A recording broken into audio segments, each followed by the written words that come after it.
全球公认的好动画，结合海内外的动漫评分网站，看看哪一部是世界第一动画。第12名，《千与千寻》，My Anime List 8.77，班古米8.6，平均分8.685。这部获得过第75届奥斯卡金像奖最佳长篇动画奖的动画电影，在全球的认可度确实非常高。宫崎骏的电影一直都有着非常强烈的合家欢色彩，小孩看表层的故事，家长看成人的表达，深度解析之下还有更多的含义。而正是因为这样的做法，宫崎骏的很多电影都是一个有些平淡的收尾，而也正是这样的带着镣铐跳舞，只要能够做出震撼人心的作品，那么必然会震撼所有人。我想很少会有人说《千与千寻》也就这样吧，毕竟那么多深度解析摆在面前，这个时候如果这样说，容易被人说啥也不懂吧。第11名，《明日之杖》第2季，My Anime List 8.76，班古米8.7，平均分8.73，一部来自1980年的动画。别说比在座的00后大了，这动画出生的时候90后还都是液体。或许屏幕前的大伙儿很多人都没有看过这部动画，但是这个动画有一个非常知名，甚至可以说是破圈的梗，燃尽了。如果说这动画只是在班古米进了前50，那我们可以嘲讽一句婆罗门动画。但在欧美这个只爱看战斗爽的地方，一个在巨人和银魂图榜的榜单上，明日之杖有如此之高的评分，我想不是这个榜单证明了这部动画的含金量，而是个榜单需要这部动画来证明自己的含金量。我相信这部动画肯定是有点东西在的。第10名，海贼王粉丝来信， My Anime List 9.03，班古米8.5，平均分8.765。班古米是一个榜单放眼望去几乎都是老动画的评分网站，你可以说它是婆罗门的自嗨。但是如果一个人愿意在看完动画之后再去打开另一个网站，打出评分，写下评论，那至少这个评分是有思考在里面的。而就是这样一个网站，海贼王粉丝来信站在了历史排名第49名，一个长剧集的单集，凭借着超高的制作规格，简单却动人的情节布置，从另一个主角之外的视角呈现了一个更广阔的海贼王的世界。我想哪怕你从来没看过海贼王，你也可以看看这一集，你不会失望的。第9名，银魂， My Anime List 8.93，班古米8.7，平均分8.815。银魂应该不需要我来介绍吧，我相信这个世界上应该只有2种人，一种是喜欢银魂的，一种是没看过银魂的。 My Anime List 这个榜单的前50名，银魂可以说是在图版，几乎不需要翻找，你一眼就能看到银魂在海外的火热程度和对这部动画的认可度高的你无法想象。而综合排名在第9名的这部银魂是所有银魂中的第一部，将无节操搞笑贯彻到底，版权那种东西能吃吗？是所有人梦开始的地方。老话说得好，一入银魂深似海，从此节操是路人。第8名，3月的狮子第2季， My Anime List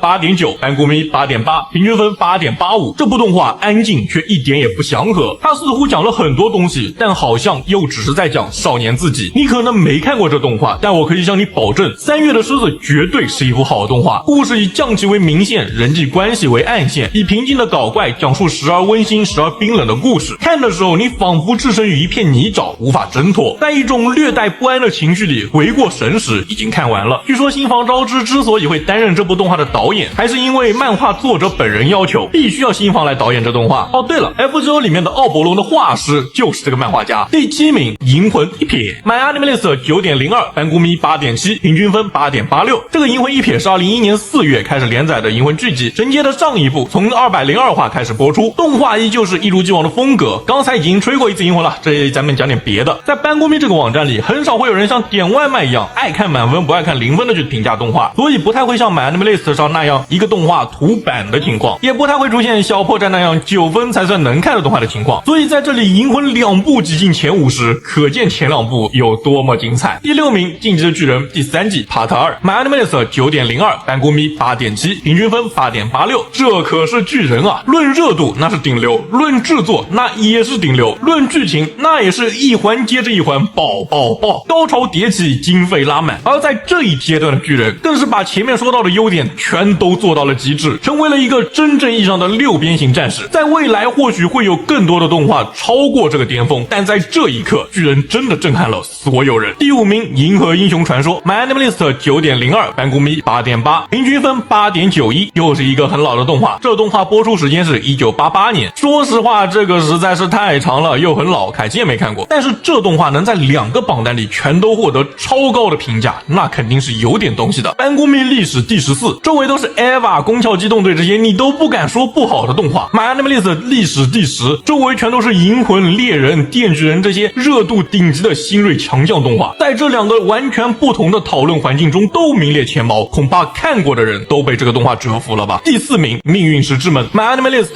9.07，班谷迷8.8，平均分8.935。时空穿越动画中前无古人后无来者，这么多年下来，相同题材的科幻作品连达到这个高度的都没见过，可见这部动画离谱的统治力，恰到好处的中二台词和宅向要素，又是一个非常突出的闪光点。不过有一个说法不一定对，那就是如果石头门现在开播的话，会被说无聊死了，看了2集就弃了，也就女主好看点。确实，这动画在铺垫的过程中有些无聊，凯基前14集看了要有2周，但看完后面所有的集数只用了1晚上，这就是命运石之门。第3名，葬送的芙莉莲 ，MyAnimeList 9.29，班谷迷8.6，平均分8.945。在所有新晋动画中，绝对的6边形战士。凯基在和朋友讨论这部动画的时候，抛开了所有的优点，想要吹毛求疵的批评一下，发现除了那个有些激昂的 OP 之外，芙莉莲似乎只是缺少一个令人印象足够深刻的动画插曲。这对于一部动画来说，可以说是一个高的不能再高的评价了。作为一部动画，它有着极致的画面、华丽的特效，剧情上该笑的地方笑，该流泪的地方感人，在明亮的画面里又做出了一份估计。如果芙莉莲这动画把吹毛求疵的部分补足了，那这动画应该是10分。第2名，09版钢之炼金术士 ，MyAnimeList 9.1，班谷迷8.8，平均分8.95。09版的钢炼是漫画原本的结局，钢炼在大家的评价中一直都是一个绝对好评的动画，但是很可惜，这里并不能给他讲太多的评价。换个角度说，凯基不对鬼子学园大谈特谈，这里还请原谅我不想做一个双标的人。第1名，克莱纳的 After Story， MyAnimeList 8.93，班谷迷9.1，平均分9.015。统计了动画中唯一一部超过了9分的动画，克莱纳的给人带来的震撼毋庸置疑，给人带来的感动，我想我的转述没有办法讲出来哪怕1%。如果你看过，你一定会认同我的说法，这是关于一个人一生的故事，这是一个讲述爱的故事。对于克莱纳的，我想说，可能最大的遗憾就是我在未来很难再遇见这么优秀的动画了吧。以上就是凯基我整理的国内和欧美的动漫榜单中同时出现在前50的动画，总共12部。至于为什么没有采用某瓣的评分，你也是知道的，有些动画在某瓣评分巨低，在别的地方是神作。那么这么一个先看立场再看动画好坏的网站，似乎也没有什么采纳的必要。有什么你喜欢的动画没有进榜单吗？评论区说说吧。我是凯基，我想和你聊聊动画。